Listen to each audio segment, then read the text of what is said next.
बरख लगे रीति 4 घंटा जगा दर्शन बंद। तेणु जदि आपण आज पुरी जाउछंती तेबे जानि नियंतु केउ समय बंद रहइबो एवं काहेकि।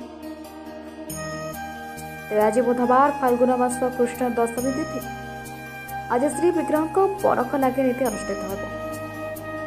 एणु द्वितीय भोगमंडप भोग शेष पर संध्या 6 रात्र 10टा पर्यंत सर्वसाधारण दर्शन बंद रहिबो। एक गुप्त नीति। तेणु श्रीमंदिर प्रशासन पक्ष सूचना मिली 6 ରୁ 10ଟା राति बंद रहिबो जगा दर्शन। तेणु आपण जदि ए समय मंदिर जाउथांती तेबे असुविधार सम्मुखीन होई पारंती। तेणु ए समय मंदिर जिबार प्लानिंग थिले एबेटार ही बदलाई दियंतु। बरख लागी नीति महाप्रभुंक श्रीमुख श्रृंगार होइଥାଏ। प्राय 4 घंटा श्रीमंदिर समस्त द्वार संपूर्ण बंद रही है।